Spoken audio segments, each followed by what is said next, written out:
We all know someone with diabetes, right? It's a condition that affects millions of people worldwide, and chances are you have a friend, family member, or colleague who is managing it daily. Diabetes isn't just a personal issue, it's a societal one. The numbers are staggering and the impact is profound. It's a global epidemic and honestly, it's a bit scary. The statistics are alarming, with more and more people being diagnosed every year. Have you ever thought of walking in a diabetic's shoes? The thought crossed my mind, so I decided to walk in a diabetic's shoes, or rather, eat like one for a week. I wanted to experience firsthand the challenges and the discipline required to manage diabetes through diet. It's not just about avoiding sugar, it's about making informed choices every single day. Or rather, eat like one for a week. This meant planning my meals meticulously, understanding the glycemic index of foods, and ensuring that every meal was balanced and nutritious. It was a daunting task, but I was determined to see it through. Now, I'm no stranger to dietary experiments. Over the years, I've tried various diets from keto to paleo, and even intermittent fasting. Each one taught me something new about my body and my relationship with food. I'm the 5-2 fasting guy, remember? That diet was all about eating normally for 5 days, and then drastically reducing calories for 2. It was challenging, but it gave me a new perspective on hunger and satiety. But this was different. This wasn't about skipping meals or counting calories. It was about understanding the nutritional value of every bite, about making every meal count. It was about empathy and education. This wasn't about skipping meals, it was about understanding them, about making every bite count. I had to be mindful of my choices, ensuring that I was getting the right balance of carbohydrates, proteins, and fats. It was a lesson in patience and perseverance. Why? Because knowledge is power, and in this case, it could be the power to prevent a chronic disease. By understanding the dietary needs of a diabetic, I hope to gain insights that could help others make healthier choices. It's about spreading awareness and encouraging proactive health management. So, I embarked on my diabetic diet dare, ready to ditch the sugar highs and embrace the low GI life. It was a journey of discovery, of learning, and of growth. And through it all, I hope to inspire others to take control of their health, one meal at a time. I'll admit, I was a bit cocky. I thought I had it all figured out. If you are new to this channel, welcome. We love to have you here. Please make sure you subscribe to the channel to get notified every time we put out health contents like this. I mean, I'm a doctor. I deal with health issues every day, guiding patients through their dietary needs and restrictions. I know about carbs and insulin and all that jazz. I can recite the glycemic index of foods in my sleep. But as I delved into the diabetic diet guidelines, a wave of reality washed over me.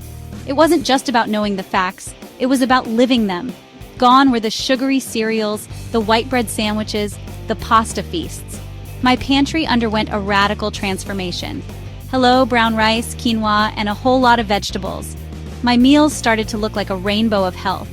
My shopping list looked like it belonged to a rabbit, not a human. I was buying vegetables I couldn't even pronounce.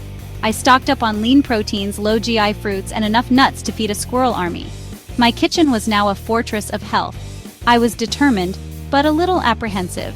Could I really stick to this? Would I miss my old favorites too much? Could I really survive, let alone thrive, on this new regime? The thought of giving up my comfort foods was daunting, but I knew it was necessary for my health. I started experimenting with new recipes, trying to make healthy food as delicious as possible. It was a challenge, but also an adventure. Slowly, I began to enjoy my new meals. They were fresh, vibrant, and surprisingly satisfying. My body felt better, more energized. Along with the dietary changes, I incorporated regular exercise into my routine. It wasn't just about food, it was about a holistic approach to health. I also started practicing mindfulness and stress management techniques. It was important to take care of my mental health as well. Day by day, I marked my progress. Each small victory was a step towards a healthier, happier me. And now, as I look back, I realize that the journey was worth it. I feel more in control, more alive. This new lifestyle isn't just a diet, it's a commitment to myself. And the best part? I can still enjoy meals with friends and family, knowing that I'm making choices that are good for me. It's a balance, and I'm learning to master it. So here's to prepping for a sugar crash and coming out stronger on the other side. It's a journey, but one that's definitely worth taking. Day 1 hit me like a sugar withdrawal headache. I did not see this coming. Where was my morning toast? My afternoon biscuit? I felt so out of place, I felt like a grumpy bear denied his honey. The constant focus on food choices was exhausting. Was that apple too sugary? Did that brown rice have too many carbs? I was a walking calorie calculator, my brain fried from carb counting. But amidst the confusion, there were glimmers of hope. The lentil soup I made was surprisingly delicious, and the Greek yogurt with berries satisfied my sweet cravings, somewhat.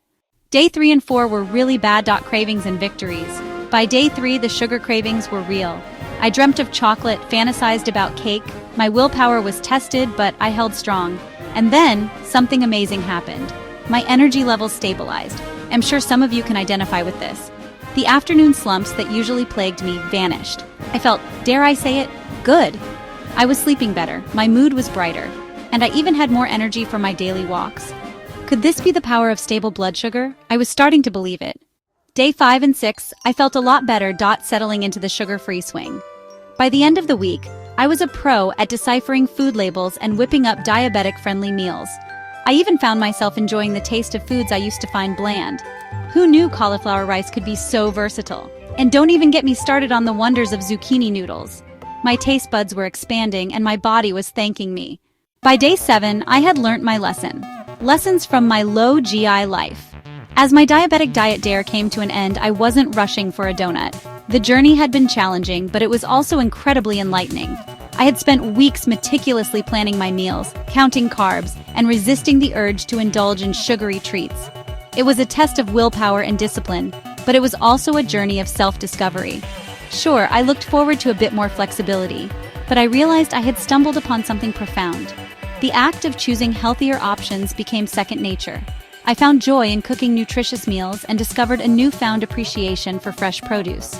Grocery shopping turned into an adventure, exploring different vegetables and fruits I had never tried before. This wasn't just a diet, it was a lifestyle change that made me feel healthier and more energized. I started incorporating regular exercise into my routine, which further boosted my energy levels. Morning jogs, yoga sessions, and even simple stretches became part of my daily ritual. I felt a sense of accomplishment with each healthy choice I made. I learned the importance of mindful eating, portion control, and the hidden sugars lurking in everyday foods. Reading food labels became a habit, and I was often surprised by the sugar content in seemingly healthy products. This awareness helped me make better choices and avoid unnecessary sugars. Most importantly, I gained a newfound empathy for those living with diabetes every day. I realized the constant vigilance required to manage their condition and the emotional toll it can take. I connected with others who shared their stories and struggles, and it deepened my understanding and compassion. It's not easy, but it's manageable, and the rewards are worth it. Celebrating small victories, like maintaining stable blood sugar levels or choosing a healthy snack over a sugary one, became a source of motivation.